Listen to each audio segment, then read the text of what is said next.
Aléjate, Satanás. Presentación. Hoy en día, generalmente se nota con frecuencia, incluso entre los fieles cristianos, dos maneras de acercarse al tema del demonio, ambas equivocadas.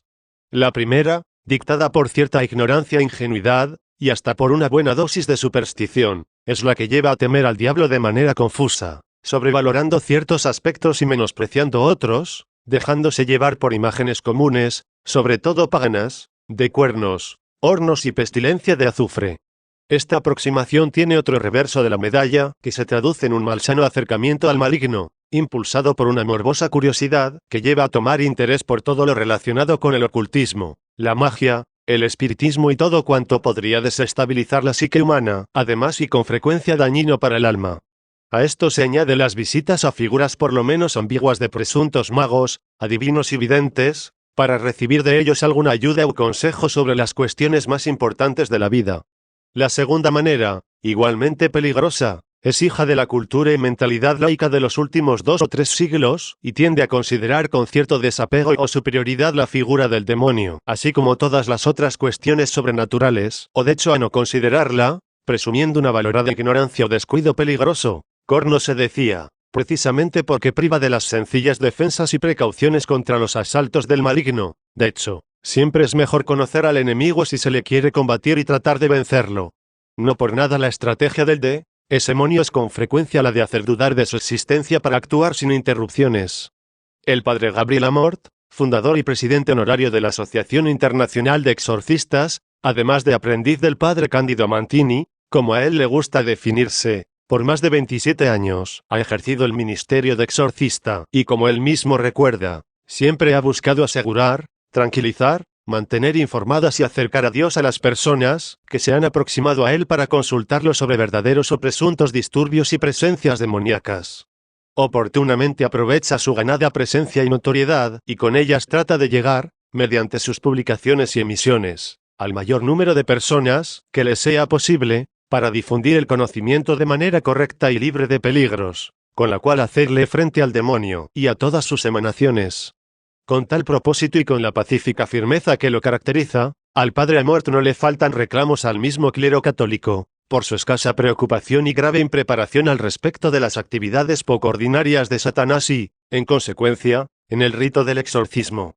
De hecho, los sacerdotes deberían ser, dentro de la Iglesia, las personas más preparadas para ayudar, sostener y guiar bien a las personas confundidas y espantadas, explicándoles cómo es la naturaleza diabólica de Satanás, cuáles son sus fines y su modo de actuar y cómo oponerse a ellos.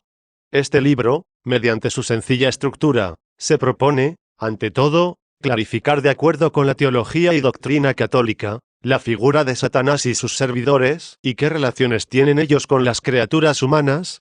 Con Jocual pone en guardia sobre el vasto poder que el demonio puede ejercer en el mundo, sobre todo si es ignorado o malinterpretado.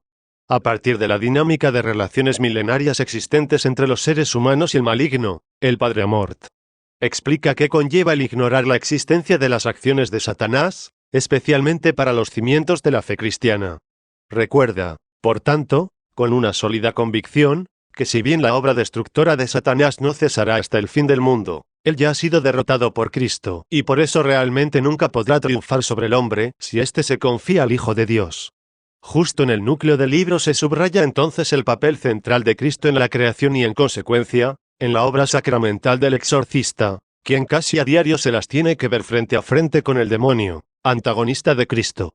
El padre Gabriel también explica los orígenes y los motivos de la institución sacramental del exorcismo, recorriendo brevemente la variedad de situaciones que ha experimentado este ministerio, hasta llegar a su estado actual, no sin eximirse de un juicio tajante al respecto.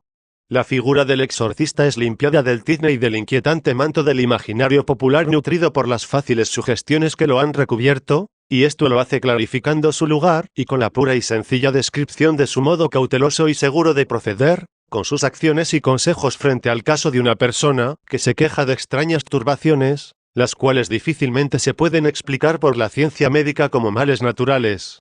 En fin, es recordado el ejemplo de los santos, que con la fuerza de la oración se libraron de los tormentos infligidos por el demonio y que, con su capacidad para ofrecer a Dios los propios sufrimientos, indirectamente han atestiguado la armonía de la creación divina en la que el mal, de manera misteriosa, es reconducido a ser un instrumento de un designio benévolo y benéfico. Sobre todo, ellos nos muestran cómo no tener miedo del demonio y cómo combatirlo, contrastando su acción preferida, que es inducir a la tentación del pecado para poseer a las almas. 7p0r tanto, este libro representa un claro y tranquilizador compendio para quien desea confiar en los consejos y enseñanzas de quien tiene experiencia directa, ha combatido, y a sus 88 años sigue combatiendo al demonio. Así nos acercaremos a esta problemática situación con menos ligereza y mayor serenidad. Sergio Reserguetí. De verdad Satanás tiene poder. Téngase claro desde el principio, que el maligno tiene indudablemente un gran poder. Baste recordar que San Juan, en su primera carta afirma que todo el mundo yace bajo su poder, sabemos que nosotros somos de Dios, mientras que todo el mundo está bajo el maligno, LJN 5, 19. Un Jesús menciona 2 veces a Satanás como príncipe de este mundo, ahora es el juicio de este mundo, ahora será expulsado el príncipe de este mundo, JN 12, 31, cuando aquel, el Paráclito, venga, convencerá al mundo de error tocante al pecado, a la justicia y al juicio. Al juicio, porque el tirano de este mundo ya fue condenado, JN 16, 8.11. Además, en la segunda carta a los Corintios, San Pablo lo llama Dios de este mundo, para los incrédulos cuyas inteligencias han sido ofuscadas por el Dios de este mundo, a fin de impedir que brille para ellos la luz del glorioso Evangelio de Cristo, el cual es la imagen de Dios, 2 Cor 4, 3-4. Esto significa que se trata de un gran poder que Satanás ejerce sobre cada uno de nosotros. Otro ejemplo a tomar en consideración es el episodio de las tentaciones de Cristo. Cuando el diablo en la segunda tentación ofrece a Jesús todos los reinos de la tierra, le dice, todo este poder te daré, y la gloria de esos reinos, porque se me ha entregado a mí, y yo le doy a quien quiero, le 4, 6-7. Frente a esta propuesta Jesús nos replica, como lo esperaríamos, llamando mentiroso a Satanás y recordándole que todos los reinos de la tierra son del Padre de Jesús. En cambio, el Señor responde con una frase de la Escritura, adorarás al Señor tu Dios y a Él solo servirás, le 4, 8. Por esta actitud de Jesús se deduce que efectivamente el demonio también tiene que ver con las promesas humanas, en las cuales por eso muchos hombres fracasan. ¿Cuántos se postran ante Satanás por amor a la ambición, por amor al poder? Se inclinan, porque desean obtener estos bienes humanos terrenos y que ya fueron dados al hombre, para que les dé buen uso en favor de sus hermanos. En los tiempos en que vivimos, el mundo laico heredero del iluminismo, del racionalismo y de la difusión del ateísmo, tiende a alejar a los hombres de la fe, sobre todo en esta vieja Europa, en países como Italia, España, Francia, Austria, Irlanda y demás, donde la fe va enloqueciendo. El hombre de cada época se da cuenta de la insuficiencia de las cosas humanas y por tanto de la necesidad de Dios, pero en el momento en el que se aleja de Dios busca otro asidero y por tanto es impulsado a la superstición, el espiritismo, las sectas satánicas y en general todo lo que definimos como ocultismo. Es casi matemático, a medida que cae la fe aumentan las supersticiones. Parece que es el propio mundo laico quien, privado de puntos de referencia, se acerca a la magia, a lo oculto, a las más diversas formas de religiosidad o directamente al mismo demonio. Pero el problema de fondo permanece en el nivel más bajo de fe en este trance histórico. Con frecuencia, al abandonar la fe el hombre se arroja al mundo del ocultismo, un mundo peligroso para la psique humana, pues numerosos disturbios psíquicos dependen justamente de la frecuencia en este tipo de prácticas, pero peligroso también porque puede abrir la puerta a males de carácter demoníaco. No es que Satanás tenga hoy mayor poder, sencillamente el hombre, con estas actitudes de acercarse a lo oculto, amplía el influjo del demonio con respecto al pasado. ¿Quién es Satanás? Ante todo es necesario tener bien claro que Satanás es un ángel creado bueno y que después se rebeló a Dios, se alejó de él, construyéndose el infierno. Quede claro, no fue creado por Dios, no estaba en sus designios originales. El infierno es un concepto importante, pues se debe exclusivamente a Satanás y a su libre elección de oponerse a la armonía de la obra divina. En cierto sentido, el demonio ha llegado a ser el antidios, el que combate los planes de Dios, porque primero se rebeló, rechazó la obediencia y el designio que Dios tenía para él. Como he dicho, Satanás es un ángel caído y por tanto, como los ángeles, es puro espíritu. Ellos, al no tener cuerpo, si quieren presentarse, deben asumir una forma visible y sensible, adecuada para que la perciba el hombre. Esta forma es elegida con base en la misión que deben cumplir. Leemos, por ejemplo, Top 5, 4-8, que el arcángel Rafael asumió la figura de un cuerpo humano de joven en busca de trabajo, para así poder acompañar el largo recorrido de Tobías, el hijo de Tobit, quien debía hacer un viaje. Pero anda inmediatamente a buscar algún hombre de confianza que vaya contigo, pagándole lo que es debido, para que recobres ese dinero antes de morir yo. Luego, salió Tobías, y topó con un joven de magnífica apariencia, que estaba con la ropa ceñida y parecía listo para el camino. El joven Tobías, sin saber que era un ángel de Dios, lo saludó y le preguntó: ¿De dónde eres, buen joven? El ángel le respondió: soy uno de los israelitas. Tobías le volvió a preguntar: ¿conoces el camino que lleva a Media? El ángel le respondió: sí, con frecuencia he recorrido todos esos caminos, y me he hospedado con nuestro hermano Gabelo, que vive en Rajes, una ciudad meda situada en el monte de Cobatana. Mismo que al respecto de los ángeles, para los seres humanos es imposible imaginarse al demonio, en cuanto criatura puramente espiritual, y cuando él se presenta, asume una forma momentánea y falsa, según lo que tiene en mente, a favor de su propósito. En el caso de que quiera espantar, asume la forma de un animal terrible o de un monstruo, en suma, de cualquier cosa que inspire terror. En otra ocasión, cuando quiere, asume la forma de atractivas jovencitas, como le sucedió al Padre Pío, cuando el diablo se le presentó en Benafro, o como relatan los cuentos populares que tienen un trasfondo de verdad, como las luchas entre San Antonio y el diablo en el desierto. En este momento hemos respondido ya a la clásica pregona sobre la existencia de un diablo con cuernos, cabeza de cabra, cola, pezuñas y alas de murciélago, según las figuraciones brarias y populares.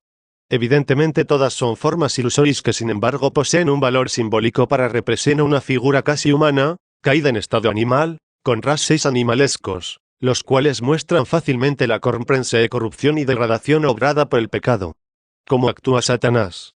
No es posible comprender la obra de la redención, de que ha redimido Jesucristo a la humanidad, si no se reconoce la obra destructora de Satanás. No por nada uno de los nombres con los cuales es identificado es diablo, que en griego significa el que divide, que jala hacia el otro lado.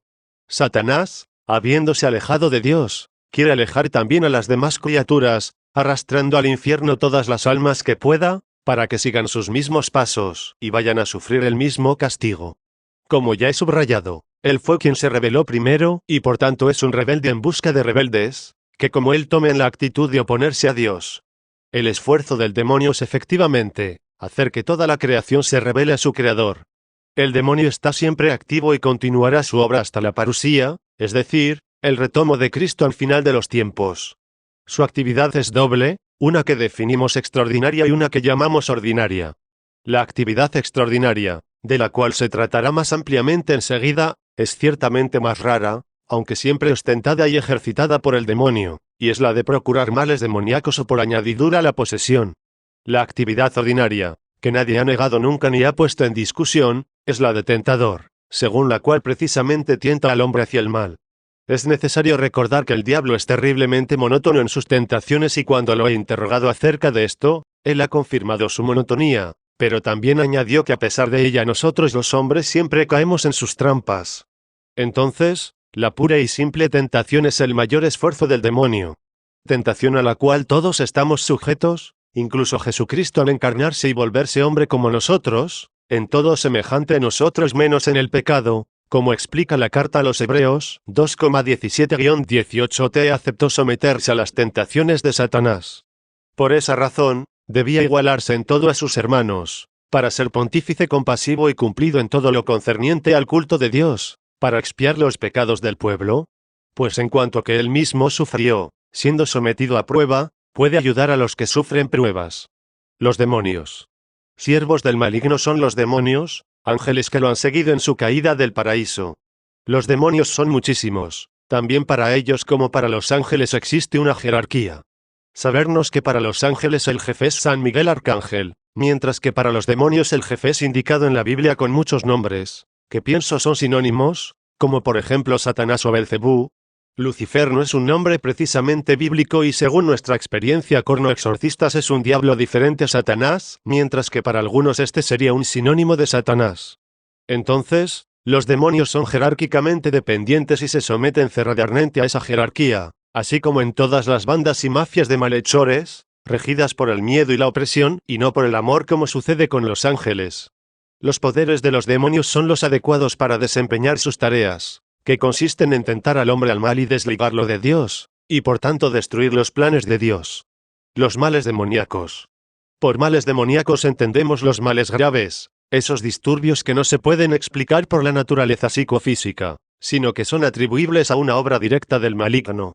Aunque son raros, como ya he dicho, estos fenómenos van en aumento en nuestros días.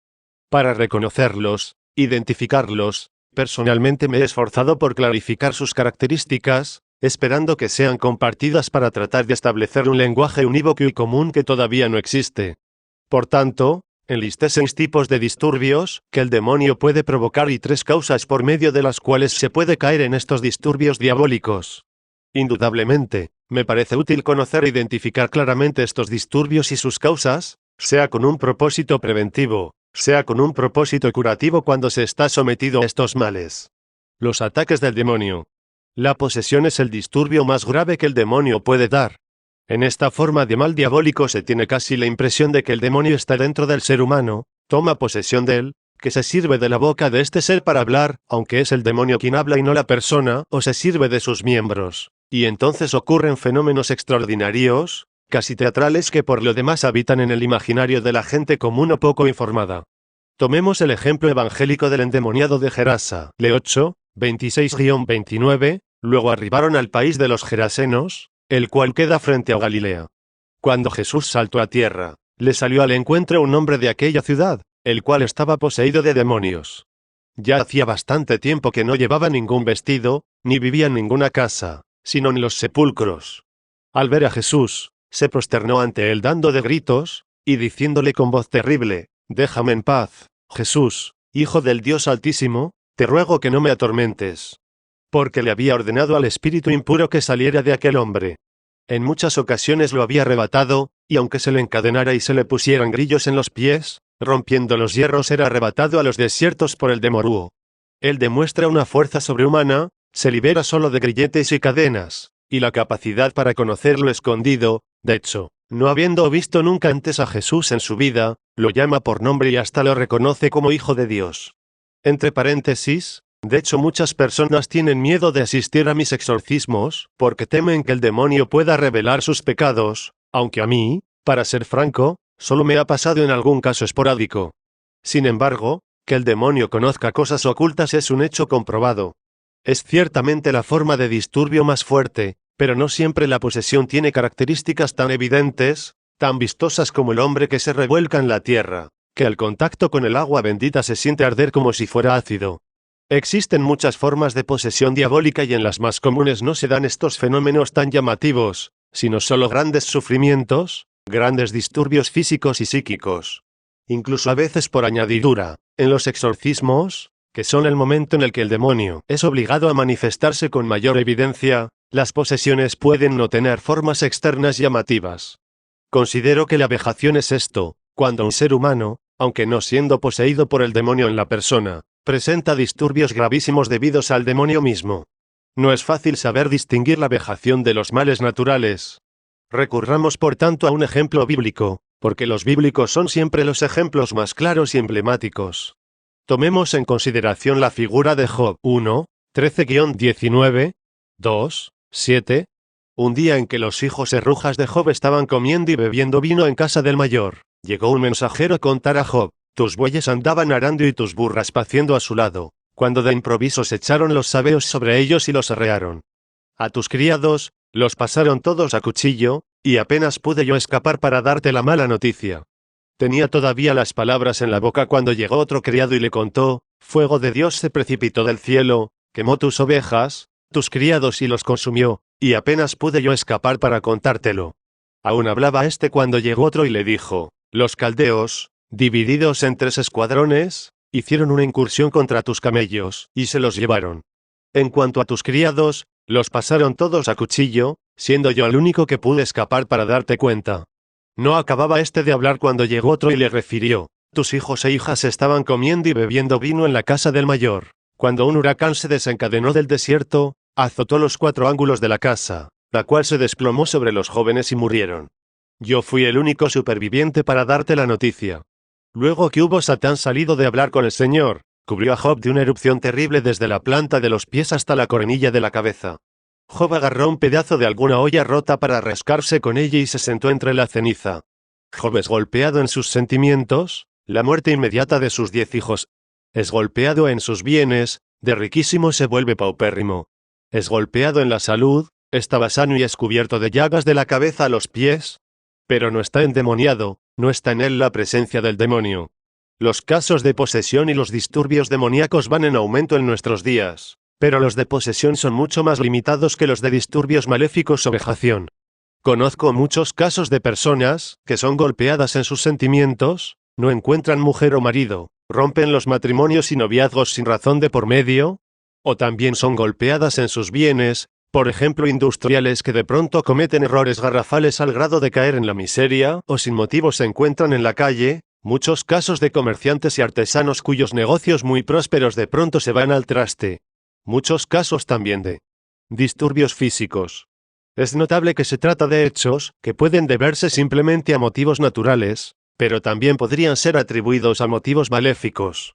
Entonces aquí está la importancia del exorcista, en el saber distinguir ciertos signos, cuando estos disturbios tienen un origen maléfico y cuando, en cambio, solo son de origen natural. Algunos tienden a establecer obsesión y posesión casi como sinónimos, mientras que yo distingo ambos términos.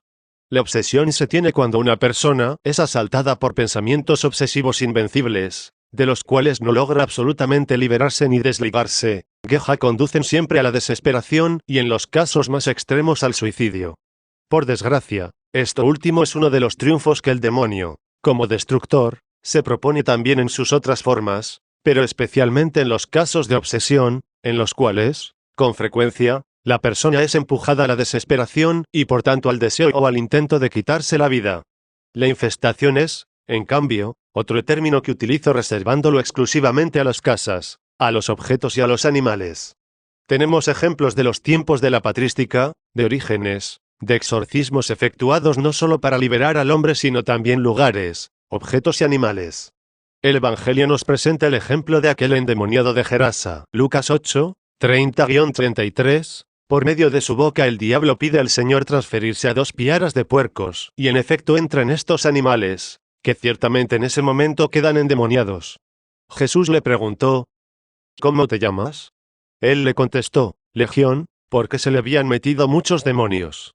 Aquellos demonios le rogaban que no les ordenara irse al abismo. Había por allí una buena piara de puercos, que andaban paciendo en el monte. Los demonios le rogaron que los dejara meterse en ellos, y los dejó. Saliendo, pues, los demonios de aquel hombre, se les metieron a los puercos, y toda la piara se precipitó en el lago por un despeñadero y se ahogó. El caso más común ocurrido a todos los exorcistas es el de ser llamados a exorcizar casas en las que se escuchan ruidos extraños, fenómenos extraños que no se logran explicar humanamente. Los disturbios psíquico son disturbios en el cuerpo, esos dolores físicos inmediatos y que no se deben a enfermedades sino que el demonio los puede dar y da a ciertas personas, sobre todo a personas santas, y que el Señor permite para su santificación. También de este caso hay varios ejemplos. El santo cura de Ars, quien fue muchas veces golpeado por el diablo y arrojado de su cama. El padre Pío, al que en una ocasión debieron coserle unos puntos sobre la ceja porque el demonio lo había aventado de su cama y él se había golpeado la cabeza en el suelo. Entonces, en este caso no hay alguna presencia del demonio en la persona, ni hay vejaciones externas que golpeen a la persona en sus bienes, en sus sentimientos o en su salud. Yo creo que se debe incluir entre estos disturbios físicos también el del que habla San Pablo de manera muy clara, cuando escribe que para ser conservado en la humildad, el Señor ha permitido que un ángel de Satanás, por tanto un demonio, lo fustigue, casi un aguijón en la carne, 2 Cor 12, 7-9, aunque él había orado mucho para ser librado de aquel tormento. Ciertamente San Pablo experimentó semejante disturbio maléfico hasta la tumba. A causa de la grandeza de mis revelaciones. Por eso, para evitar que me enorgulleciese, se le mandó a mi carne un aguijón, un ángel de Satanás, para que me diese de bofetadas. Eso fue, pues, a fin de que no me enorgulleciese. 3 veces le he pedido al Señor que ese aguijón me deje en paz. Pero me ha respondido, con mi gracia tienes La fuerza se ejerce plenamente en la debilidad. Así es que antes me gloriaré de mis debilidades con muchísimo gusto, para que la fuerza de Cristo viva en mí. La sexta forma de disturbio es la dependencia demoníaca, la cual se tiene cuando una persona establece el así llamado pacto de sangre con Satanás, o sea, se le somete con plena voluntad, con total adhesión y se vuelve esclava de él, quizá para obtener favores a cambio o éxitos humanos. Las causas de los ataques. Distingo 3 motivos por los cuales se puede caer en una de estas formas de disturbio maléfico. Es importante siempre tener en cuenta las causas, porque conocerlas es un óptimo cuidado preventivo además de curativo. Una primera causa evidente coincide con lo anteriormente dicho. Se trata de una explícita petición de pacto con Satanás, el cual necesariamente conduce a la dependencia demoníaca. Otra causa es la permisión divina, que se tiene sin intervención de persona humana. Esto es un suceso particular que también encontramos relatado en la Biblia. En el caso de Job es directamente el demonio quien de su propia iniciativa procura estos disturbios y Dios, en cuanto poder supremo, deja hacer. También en el caso de San Pablo, el cual ya hemos señalado, es Dios quien lo permite. Hay muchas confirmaciones de esta permisión divina también en la vida de muchos santos, que han padecido hasta la posesión diabólica. En 1983 el Santo Padre Juan Pablo II beatificó a la llamada pequeña árabe, Sor María de Jesús Crucificado, nacida a pocos kilómetros de Nazaret. Esta carmelita pasó momentos en los que el demonio la poseía de una manera total, tanto que tuvo la necesidad de ser exorcizada. En este caso el Señor ha permitido, así como puede permitir una enfermedad, con el propósito de santificar a esta persona, que le fueran infligidos sufrimientos en reparación de los pecados de la humanidad, al grado de hacerla ejercitar de manera heroica la paciencia y la humillación. Al maleficio le aguarda el ser la última de las causas enumeradas. Una persona puede caer en uno de esos definidos 6 maleficios extraordinarios que el demonio puede dar para que la persona sufra ese mal. Se define maleficio al hacer el mal a una persona por medio del demonio. Entonces la voluntad primera es de otra persona, y hay muchos modos diversos a través de los cuales es posible efectuar un maleficio. La manera más común es el hechizo, o también están los amarres, la maldición, el mal de ojo, la macumba, magia, en África y Brasil, el vudú. Entonces, considero maleficio un término genérico, cuya popularidad estriba en que la persona afectada no tiene la culpa, no es ella quien ha consentido al demonio, pero hay el consenso del 21 demonio, la invitación a este por voluntad de otra persona que hace este maleficio. Se debe notar aquí el que los maleficios muchas veces no alcanzan el objetivo que se proponen porque, por ejemplo, son invocados contra una persona que vive en gracia de Dios, que está unida al Señor y por tanto se encuentra blindada. Se puede afirmar, en términos generales, que es casi inmune a los embates que le podrían caer encima a través de los maleficios. Síntomas de los ataques. El más indicativo síntoma de la presencia de un mal demoníaco al que un exorcista presta atención es el aborrecimiento a lo sagrado por parte de la persona asistida.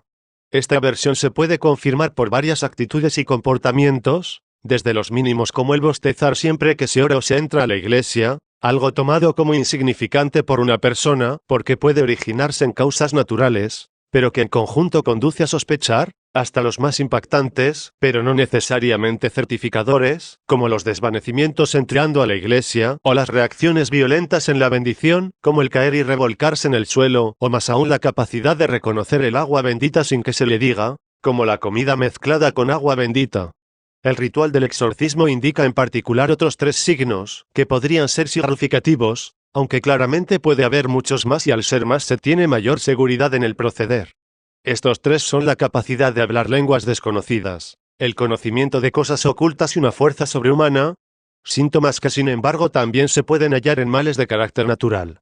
A este respecto suelo recordar la explicación que dio un importante psiquiatra, frente a un caso de segura posesión maléfica. Hablándole a un grupo de psiquiatras, él dijo claramente y en resumen, que los síntomas presentados por la persona resultaban todos conocidos por la ciencia psiquiátrica, pero en tales dimensiones y todos concurrentes era algo absolutamente inconcebible para los estudiosos de esa ciencia.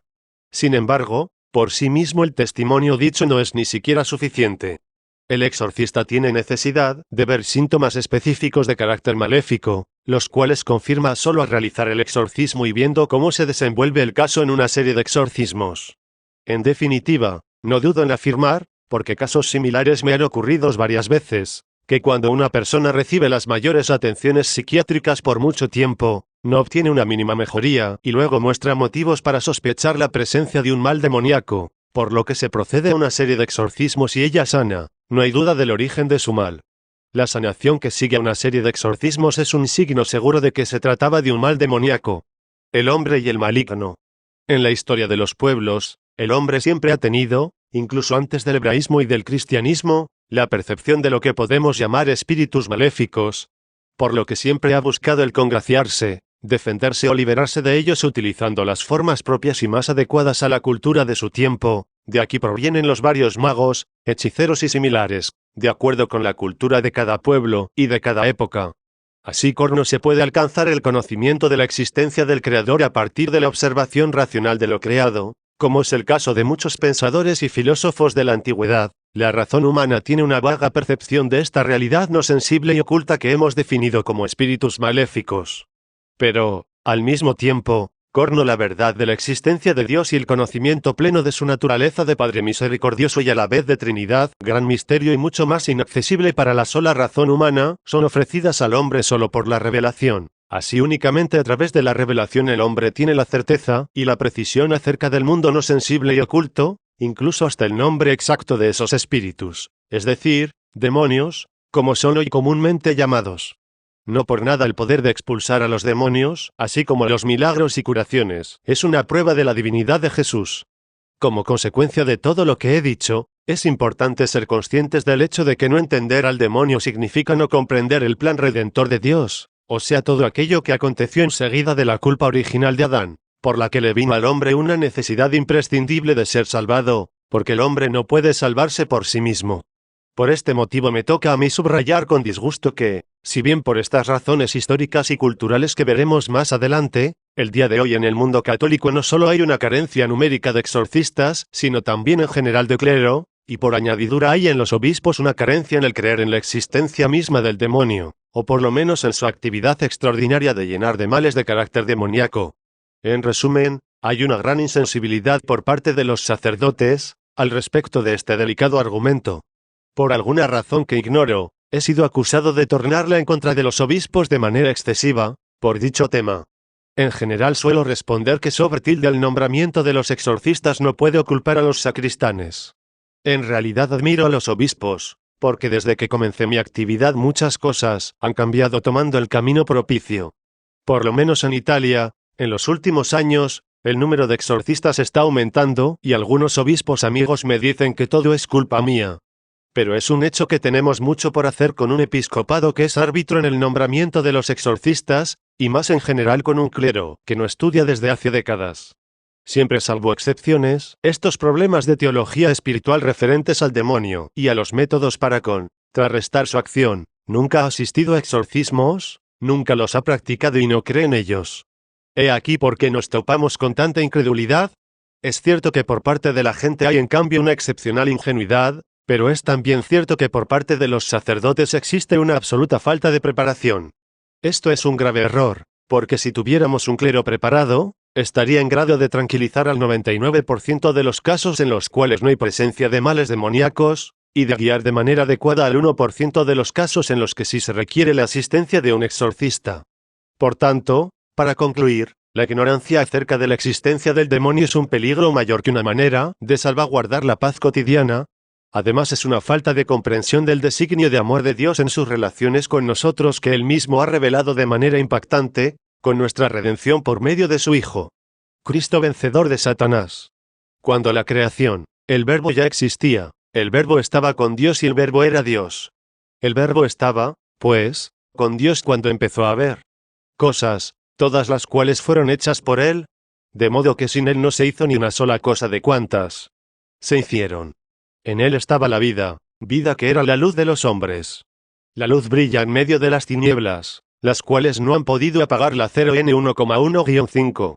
Bendito sea Dios, Padre de nuestro Señor Jesucristo, el cual nos ha bendecido con toda clase de bendiciones espirituales, en las cosas del cielo, en Cristo. Porque desde antes de la creación del mundo nos escogió en Él para que fuésemos santos e irreprochables en su presencia, por el amor. Porque nos predestinó para ser sus hijos adoptivos en Jesucristo, pues así le plugo a su voluntad, para alabanza y gloria de su gracia, de la cual nos colmó en el amado. En este tenernos la redención por medio de su sangre, y el perdón de nuestros delitos, según la riqueza de su gracia. Ha derramado abundantemente esa gracia sobre nosotros, dándonos a conocer con su infinita sabiduría y entendimiento el misterio de su voluntad, en conformidad con su beneplácito. Así lo determinó él en sí mismo, fijando el cumplimiento de los tiempos para encerrar en Cristo todas las cosas, así celestes, como terrestres. En él fuimos escogidos, porque fuimos predestinados de acuerdo con el decreto de aquel que hace todo conforme al plan de su voluntad, para que sirviésemos para su alabanza y su gloria, nosotros que desde antes hemos esperado en Cristo. Vosotros habéis esperado también en él después de escuchar la palabra de verdad, el evangelio de nuestra salvación. Y después de que creísteis, habéis sido sellados con el Espíritu Santo prometido. Ese Espíritu es la prenda de nuestra herencia, para redención de aquellos que son suyos, para su alabanza y su gloria. F1,3-14. Él es la imagen del Dios invisible, el primogénito de toda la creación. En efecto, en él fue creado todo lo que hay en los cielos y en la tierra, lo visible y lo invisible, los tronos, las dominaciones, los principados y las potes. Él es antes de todas las cosas, y todas las cosas se sostienen juntas en él. Él es la cabeza del cuerpo de la Iglesia, el principio, el primogénito de los que resucitan de entre los muertos, de modo que tiene el primer lugar entre todos. Plugo a Dios que en él habitase toda la plenitud, y reconciliar consigo a todos los seres por medio de él, haciendo la paz por la sangre que en la cruz derramó. Sí, por medio de él reconcilió todas las cosas, las terrestres y las celestes. Col. L. 15-20. Haciendo referencia al prólogo del Evangelio de Juan y a los dos grandes himnos cristológicos de San Pablo, uno presentado en las primeras páginas de la carta a los Efesios, y el otro en las de la carta a los Colosenses, podemos afirmar que todo ha sido creado en función de Cristo y por Jesucristo. Por lo cual Cristo es el centro, el perno, la razón de ser de toda criatura. Esta es la premisa por la cual, en cada una de nuestras reflexiones a propósito de las cosas ultraterrenas y ocultas, pero también humanas y terrenas, debemos partir del centro de la creación, del objetivo de la creación que es Jesucristo. Entonces, bajo la luz de Cristo comprendemos también el papel de todos los seres creados, en particular los inteligentes, los ángeles y luego los hombres, y también toda la creación material, los astros, el reino animal, el reino vegetal, etcétera, todo cuanto está en función de un único plano, que tiene su razón de ser en Jesucristo. Todas las cosas fueron creadas por Él y para Él. Por tanto, la influencia de Cristo es fundamental y a veces no se le echa bastante luz. De hecho, con frecuencia se parte de esta idea aproximativa: Dios, que ha creado solo cosas bellas, buenas y para el bien, primero habría creado a los ángeles, seres espirituales que dotó de dos grandes facultades, inteligencia y libertad, las habría sometido a una prueba, luego de la cual algo tilde estos se rebelaron a Dios y se habrían vuelto demo, 11os, mientras lo tilde que petilde permanecieron fieles son llamados ángeles.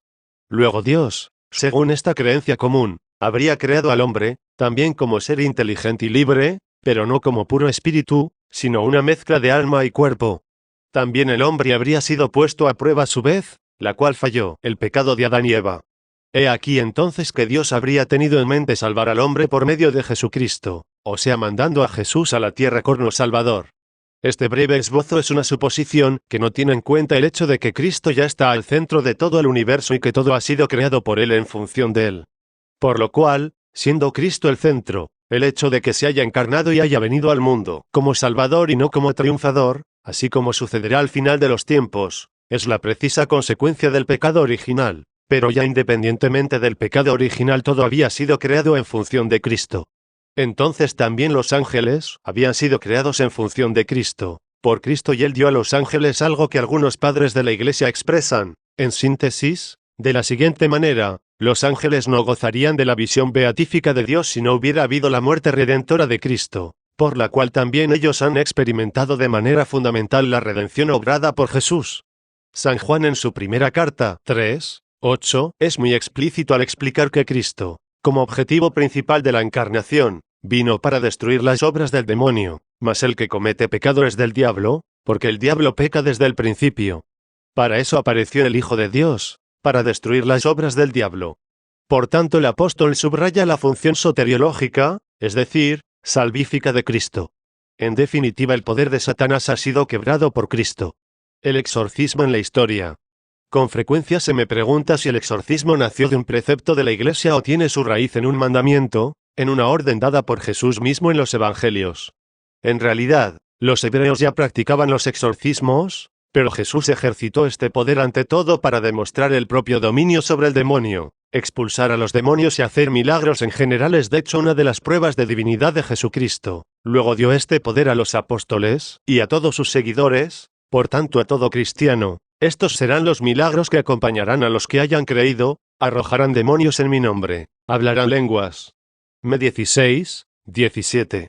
De hecho, en los primeros 3 siglos todos los cristianos expulsaban demonios con el nombre de Jesucristo, y este hecho tiene además una gran importancia apologética, ya que los primeros cristianos, como leemos en Justino, Ireneo, Tertuliano, Orígenes, se burlaban de los paganos porque con el nombre de sus emperadores o de sus dioses no obtenían nada, mientras que los cristianos con el nombre de Jesucristo expulsaban a los demonios.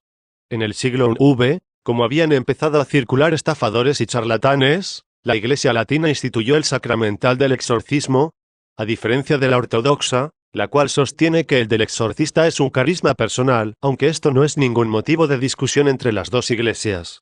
Desde ese momento, para comprenderlo, es necesario dar a la palabra exorcismo un significado específico, porque en general, mientras que con esta palabra se entiende la acción de expulsar demonios por parte de quien sea que lo haga, ahora en la Iglesia latina, por exorcismo y exorcista se entiende al sacerdote autorizado por el obispo para que cumpla el sacramental del exorcismo, utilizando las plegarias oficiales reservadas para ello, las cuales competen a la autoridad de la Iglesia. Entonces, el derecho canónico confiere, con base en el artículo 1172, a los obispos y solo a los obispos el poder para nombrar un exorcista. Por esta razón, cuando se encuentra un exorcista oficial en una diócesis, quiere decir que el obispo le ha conferido el poder de pronunciar el sacramental del exorcismo, en un caso en particular o en general. Todavía debo subrayar que, instituyendo este sacramental para dar mayor fuerza y eficacia al rito, y sobre todo para garantizar que las personas no busquen la ayuda de un estafador o de un charlatán, sino a una persona competente, con esto la Iglesia no ha quitado nada del poder que Jesús dio a todos los que creen en él, para expulsar al demonio en su nombre, a través de la plegaria de liberación. A pesar de estos sólidos orígenes, en la Iglesia Católica, y exclusivamente en la Iglesia Católica desde hace 3 siglos hasta hoy, casi se han abandonado los exorcismos. Hasta hace 3 siglos había en el mundo católico muchos exorcistas, no porque hubiera más endemoniados que hoy, sino en ejercicio de la función predominante de escucha y seguridad para la gente, que el exorcista desempeña desde siempre. Pero en aquel periodo histórico sucedió el tremendo fenómeno de la cacería de brujas. O sea, se dejó de exorcizar a las personas que parecían endemoniadas y se comenzó a mandarlas a la hoguera. Afortunadamente aquella época de locura no duró mucho y el mundo protestante fue más golpeado que el católico. Sin embargo, como reacción a este arrebato, que conducía a demonizar todo cuanto pasaba, poco a poco desapareció y se olvidó cualquier tipo de remedio para este género de situaciones. Por tanto se dejó de hacer exorcismos, y con frecuencia incluso el creer en la existencia del demonio. El excesivo peso de la cultura del mundo laico racionalista de los siglos siguientes, que influyó mucho también sobre el ámbito eclesiástico, ha completado la obra, reforzando la tendencia general arriba descrita. Todo esto nos ha conducido históricamente, como ya se tuvo a bien decir, a una actual carencia de exorcistas, lo cual solo es el más notorio síntoma de una general y grave impreparación de casi todo el clero católico a propósito del demonio, y de los modos con los cuales contrarrestar su obra destructora extraordinaria. Sin embargo, aunque la situación está lejos del estado deseable, puedo atestiguar desde el comienzo de mi actividad una cierta mejoría de las cosas. De esto es un signo que al comienzo de los años 80 Monseñor Balduzzi, notable exorcista de la Arquidiócesis de Roma, acaecido en el 2008, Nr. decía que en Italia había una veintena de exorcistas, mientras que hoy son más de 300. ¿Quién es el exorcista? Contrariamente a la imagen sobre todo sensacionalista y distorsionada al respecto de su acción y su figura, el exorcista es sobre todo un hombre de escucha, que trata de captar poco a poco la necesidad de cada caso, alguien que acerca a las personas a Dios, alguien que tranquiliza y alienta a las personas que creen ser víctimas de mal de ojo, de un hechizo o maleficio causado por una persona que les es adversa. Inútil decir que con frecuencia esta convicción es confirmada o alimentada por consultar a las personas equivocadas, magos, adivinos, supuestos videntes o carismáticos, de los cuales hay una invasión y una continua publicidad por parte de los medios informativos. Es una mínima parte del tiempo del exorcista lo que dedica a los exorcismos, justamente porque la posesión o el mal demoníaco son raros, por lo cual mucha de la actividad del exorcista está dedicada a liberar de los miedos inútiles. En fin, la tarea del exorcista es la de exorcizar, cuando ve que están presentes las condiciones. Dicho esto, no hay duda de que la liberación de la presencia del demonio o de un mal demoníaco es fruto de una intervención extraordinaria de Dios, como una curación milagrosa. En el momento del exorcismo, alrededor del sacerdote frecuentemente se encuentran ayudantes o asistentes. Estos deben ser personas de mucha oración, porque la ayuda principal es justo la que viene de la oración. También Jesús, muchas veces en sus milagros, Corno por ejemplo cuando cura al ciego de Jericó, le dice, tu fe te ha curado, le 18:42. Él pide la fe no solo a la persona que solicita la curación sino también a las demás personas presentes, a quienes lo acompañan. Al ver la fe de aquellos hombres, Megatones 9, 2, me 2,5, dice el Evangelio al respecto de aquel hombre, que es bajado en su camilla desde el techo, no solo por la fe de aquel hombre, sino también por la de los que lo acompañan, Jesús le perdona sus pecados, y enseguida lo cura. Piénsese cuán importante es en estos casos la oración de la familia. Quien ayuda al exorcista, como he dicho, debe ser una persona de gran oración, y además con nervios de acero, no exaltada ni fácilmente impresionable, en fin, una persona que sepa mantener la lengua en su lugar, porque debe saber guardar secreto absoluto y profesional, no decir nada a la persona que ha sido exorcizada, ni mucho menos a otros, no solo cómo se desarrolló el exorcismo, sino tampoco quién estuvo presente. Personalmente, hasta niego el conocer a una persona que me haya asistido en los exorcismos que practico todas las semanas desde hace años, porque deseo un secreto absoluto. Entonces, recapitulando, los asistentes de un exorcista deben ser personas de oración, de seguro equilibrio psicológico y de gran secrecía. Todas estas características que, ni dudarlo, también debe tener el exorcista mismo. A propósito de la oración, como ya he recordado, la institución de la figura oficial del exorcista por parte de la Iglesia Latina no elimina la eficacia de las oraciones que cualquier persona de fe puede hacer en favor de una víctima de maleficios. Estas son las llamadas oraciones de liberación, y puede haber de muchas maneras, pero se puede afirmar tranquilamente que su punto de partida, para los cristianos más sencillos, es: en el nombre de Cristo, aléjate Satanás. Jesús solo expresaba mandatos directos, así como después de él los apóstoles. Además se pueden hacer oraciones de alabanza a Dios, plegarias de agradecimiento, oraciones indirectas a favor de cierta persona. No está prescrita ninguna forma particular pues lo que cuenta es la fe. Frente a una persona que pide su ayuda, un exorcista debe saber discernir entre un mal psicofísico y un mal demoníaco. Para este fin, es indudable que debe tener mucha experiencia para distinguir, debe orar para tener la luz del Señor, precisamente porque no es como un médico, que se basa en análisis, en diagnósticos clínicos. En cambio el exorcista se basa en los síntomas. Yo, personalmente, procedo de esta manera. Lo primero es informarme si el asistido ya fue visitado por los médicos, porque la primera sospecha que surge cuando una persona tiene disturbios es que se trata de males naturales. Por tanto, miro el éxito de las visitas médicas y de sus cuidados, y observo que no haya dudas o contradicciones entre los varios médicos para determinar el diagnóstico. Doy poca importancia a esto, no mucha, porque muchas personas vienen con el exorcista diciendo claramente que para ellos esta es su última salida, luego de haber estado con muchos médicos. Pero esto no basta, porque es sabernos que muchos males, especialmente los psíquicos, todavía no tienen una cura adecuada y satisfactoria, aunque no dejan de ser males naturales. Un factor fundamental a conocer por un exorcista es si el asistido es una persona que ora, por cuanto depende de ella, si es una persona que va a misa y trata de vivir la vida cristiana. De hecho es inútil querer recibir oraciones y bendiciones si se está lejos de los sacramentos. Sería como tornar a broma a nuestro Señor, el pedirle que nos sane de un mal sin vivir en su gracia. Por tanto, ante todo en cuanto sacerdote, el exorcista invita y alienta a las personas a orar. Se puede liberar de males demoníacos solo con oraciones y sacramentos, como han hecho muchos santos sin necesidad de exorcismo, pero en cambio nunca se puede liberar únicamente con exorcismos sin oraciones y sin sacramentos. Un síntoma muy indicativo que un exorcista observa en la Persona asistida es la presencia de aversión a lo sagrado, de lo cual ya se habló antes. Otro factor importante es saber cuándo comenzaron los disturbios. Si por ejemplo una persona dice que comenzaron a aparecer cuando frecuentó magos, sesiones espiritistas o sectas satánicas, también este es un motivo de sospecha, insuficiente como solo motivo. Algunas de las indicaciones más vistosas podrían ser hablar lenguas desconocidas, saber cosas ocultas, demostrar una fuerza sobrehumana, pero también estas en sí mismas son insuficientes. Otro fenómeno extraordinario que algunos dicen haber encontrado, si bien no se trata propiamente de un síntoma, y hay muchas dudas al respecto de su autenticidad, es la conexión con los difuntos. Aunque a mí nunca me ha pasado algo semejante, en efecto, algunos exorcistas dicen haberse topado con este fenómeno. No hay un criterio uniforme entre los exorcistas, pero se considera que cuando a veces se está seguro de estar en presencia de una posesión o un mal demoníaco y aparecen personas que dicen nombres, apellidos y mucho más, como ya ponía en guardia el viejo ritual, son trucos y engaños del demonio. Es el demonio mismo quien se hace pasar por el alma de un difunto. Como en los diálogos que se tienen con él, el demonio trata de embrollar, quizá acusando de haber entrado en una persona por culpa de la suegra, quien hizo un mal de ojo, cuando en realidad solo trata de sembrar cizaña.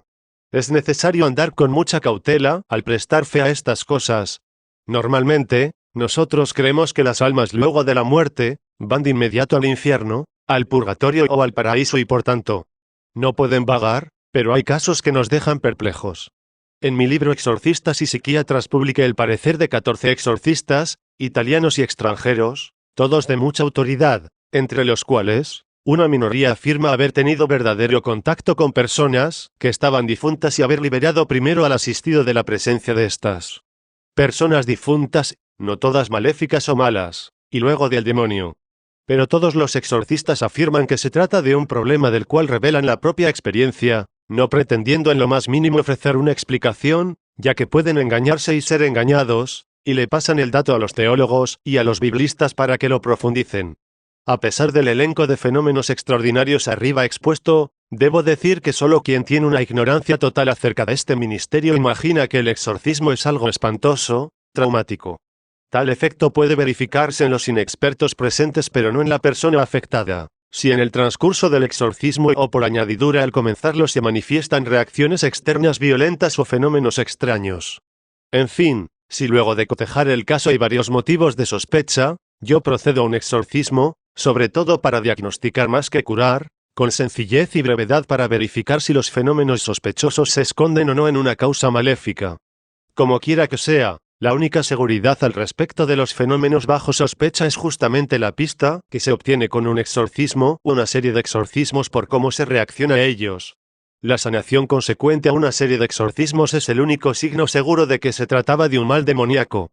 Quede bien claro que pongo el exorcismo en último lugar de la eficacia, inmediatamente después de las oraciones de liberación, entre los remedios a los cuales recurrir contra la acción extraordinaria del demonio. Durante un exorcismo el crucifijo es ciertamente un instrumento poderoso, pero no siempre, porque las reacciones son extremadamente variadas. Hay quienes no soportan el rociarlos con agua bendita, en cambio a otros les es indiferente. Lo mismo vale para el crucifijo así como para el óleo del exorcismo y para las otras formas. Es necesario que el exorcista sepa adaptarse a cada caso y descubrir cuáles son los puntos significativos para cada persona. En definitiva y para resumir, la certeza de que la persona efectivamente está liberada luego de un exorcismo, la certeza del éxito del exorcismo, se tiene solamente cuando los sufrimientos graves y fuertes que han atormentado hasta ese momento a la persona golpeada por el demonio cesan definitivamente.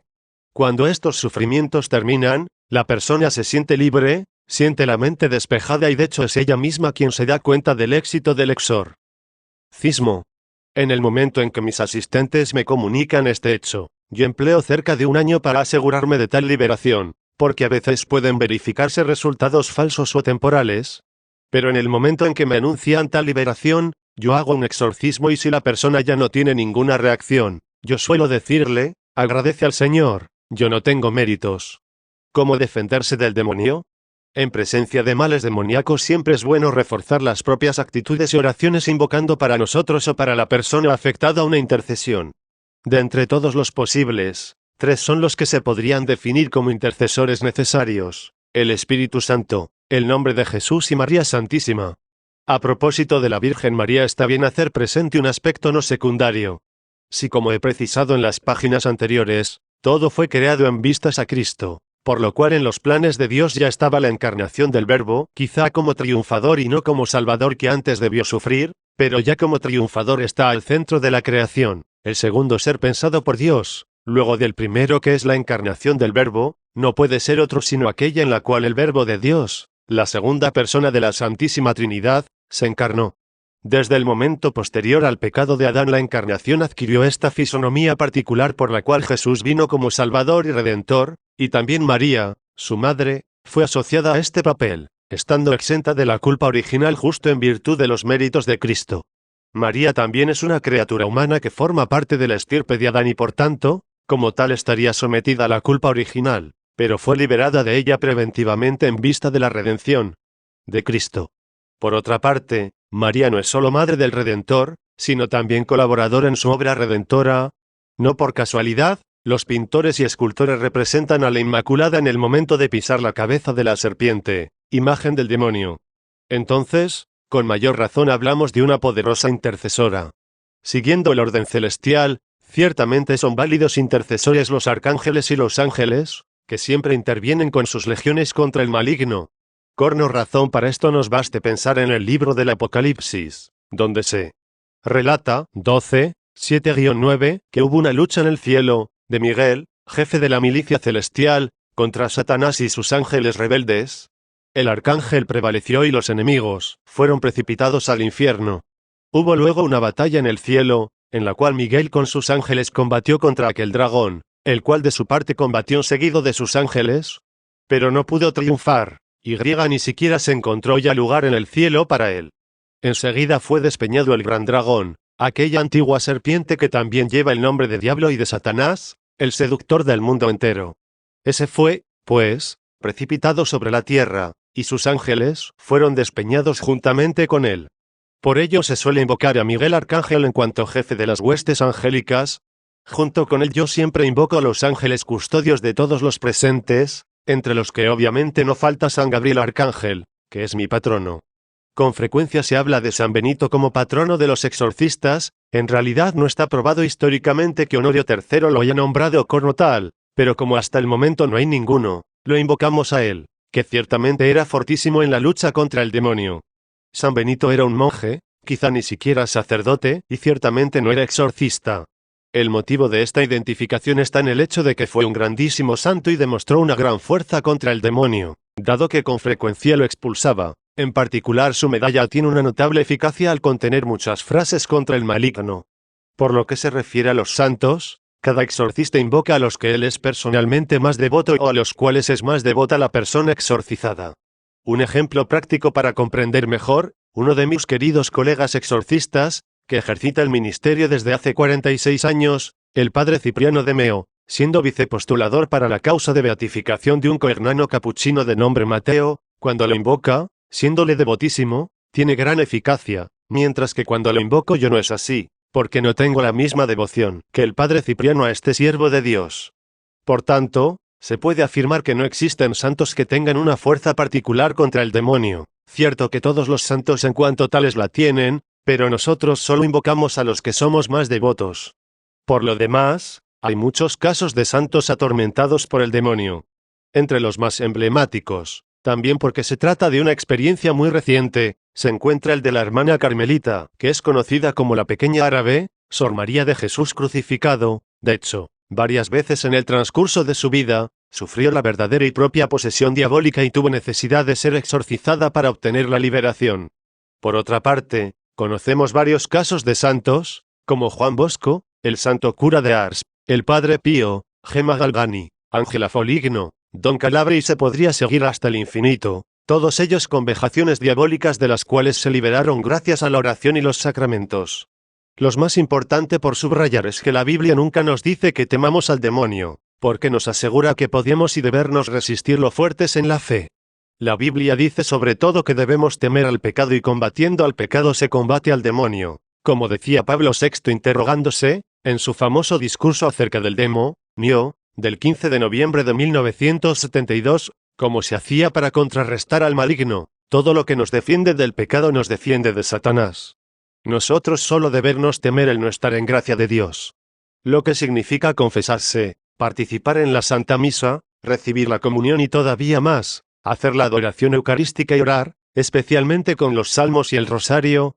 Todos estos, entre otros, son los mejores remedios contra la actividad extraordinaria del demonio. Estaremos blindados si permanecemos en gracia de Dios. También para el demonio, más que poseer a las almas, es mejor hacerlas caer en el pecado, y no darles disturbios que, en última instancia, solo resultan en la santificación. De hecho, los santos ofrecen sus padecimientos a Dios al punto de que un gran santo como Juan Crisóstomo dice que el demonio, muy a su pesar, es un santificador de las almas, porque es derrotado y porque al procurarle sufrimientos a estas personas santas ellas los saben ofrecer al Señor, y por tanto hacen de ellos un mejor medio de santificación. Oraciones contra el demonio. Padre nuestro, que estás en los cielos, santificado sea tu nombre, venga tu reino, hágase tu voluntad en la tierra como en el cielo. Danos hoy nuestro pan de cada día, y perdona nuestras ofensas, como también nosotros perdonarnos a los que nos ofenden. No nos dejes caer en tentación y líbranos del mal. Amén. Ave María. Dios te salve, María, llena eres de gracia, el Señor es contigo, bendita tú entre las mujeres, y bendito el fruto de tu vientre, Jesús. Santa María, Madre de Dios, ruega por nosotros, pecadores, ahora y en la hora de nuestra muerte. Amén. Alma de Cristo, santifícame. Cuerpo de Cristo, sálvame. Sangre de Cristo, embriágame. Agua del costado de Cristo, lávame. Pasión de Cristo, confórtame. Oh, mi buen Jesús, óyeme. Dentro de tus llagas, escóndeme. No me permitas que me separe de ti. Del enemigo malo, defiéndeme. A la hora de mi muerte, llámame a María, y mándame ir a ti, para que con tus santos te alabe y te bendiga por los siglos de los siglos. Amén. Salve Reina. Dios te salve, Reina y Madre de misericordia, vida, dulzura y esperanza nuestra. Dios te salve. A ti llamamos los desterrados hijos de Eva. A ti suspiramos, gimiendo y llorando, en este valle de lágrimas. Ea, pues, Señora, abogada nuestra, vuelve a nosotros esos tus ojos misericordiosos, y después de este destierro, muéstranos a Jesús, fruto bendito de tu vientre, oh clemente, oh piadosa, oh dulce Virgen María. Ruega por nosotros, Santa Madre de Dios, para que seamos dignos de alcanzar las promesas de Cristo. Amén. Al Señor Jesús. Oh Jesús Salvador, Señor mío y Dios mío, mi Dios y mi todo, que con el sacrificio de la cruz nos has redimido y vencido el poder de Satanás, te ruego me liberes de toda presencia maléfica y de toda influencia del maligno. Te lo pido por tu santo nombre, te lo pido por tus santas llagas, te lo pido por tu cruz, te lo pido por intercesión de María, Inmaculada y Dolorosa. La sangre y el agua que brotaron de tu costado desciendan sobre mí para purificarme, liberarme, sanarme. Amén. Oh, augusta Reina del cielo y soberana de los ángeles, a ti que has recibido de Dios la misión de aplastar la cabeza de Satanás, nosotros te pedimos humildemente que nos envíes legiones celestiales, para que bajo tu protección persigan a los demonios, los combatan, repriman su audacia y los arrojen al abismo. Amén. A María Santísima. La Virgen María nos preserve a todos nosotros y a nuestras familias de los ataques del maligno, físicos, mentales y espirituales, e interceda ante su Hijo Jesús, a cuya palabra de vida toda rodilla se dobla en el cielo y en la tierra. Aleja, Virgen Inmaculada, las insidias de las tinieblas, cuyo falso poder se quiebra impotente contra tu manto bendito, bajo el cual todos tus hijos se amparan. A San Miguel Arcángel.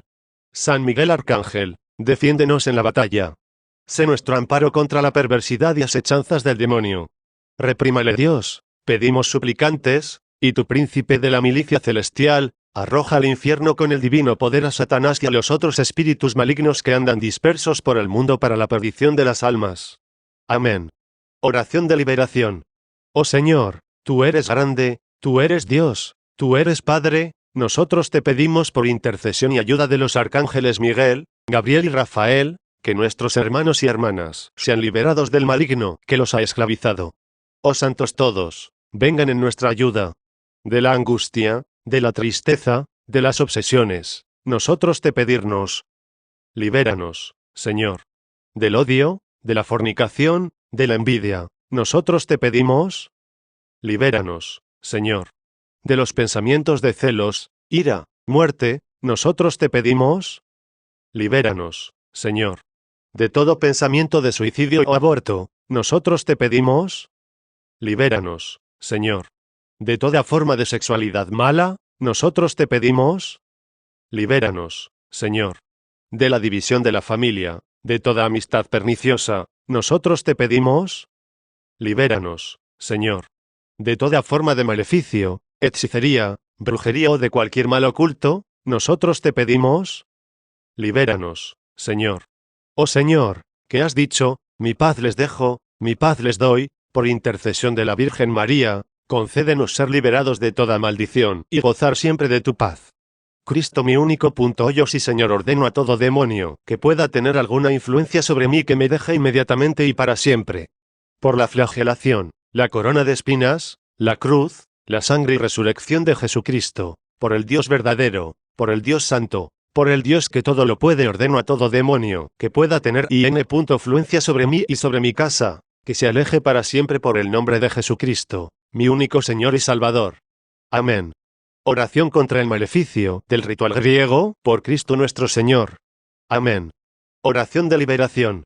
Señor, Dios omnipotente y misericordioso, Padre, Hijo y Espíritu Santo, expulsa de mí todo influjo diabólico de cualquier espíritu maligno. Oh Dios, en el nombre de Jesucristo te pido romper todo lazo oculto y maligno que el diablo tenga sobre mí. Derrama sobre mí la predosísima sangre de tu Hijo Jesús. Haz que su sangre inmaculada y redentora rompa toda atadura sobre mi cuerpo y mi mente. Oh Santísima Virgen María Inmaculada, oh San Miguel Arcángel, me consagro totalmente a ustedes, intercedan por mí y vengan pronto a ayudarme. En el nombre de Jesús, Señor, Dios nuestro, oh soberano de los siglos, omnipotente y omnipresente, tú que has hecho todo y que todo transformas con tu sola voluntad. Tú que en Babilonia transformaste en brisa las llamas del horno 7 veces más ardiente y que has protegido y salvado a tus 3 santos muchachos. Tú que eres doctor y médico de nuestras almas. Tú que eres la salvación de quienes a ti se dirigen.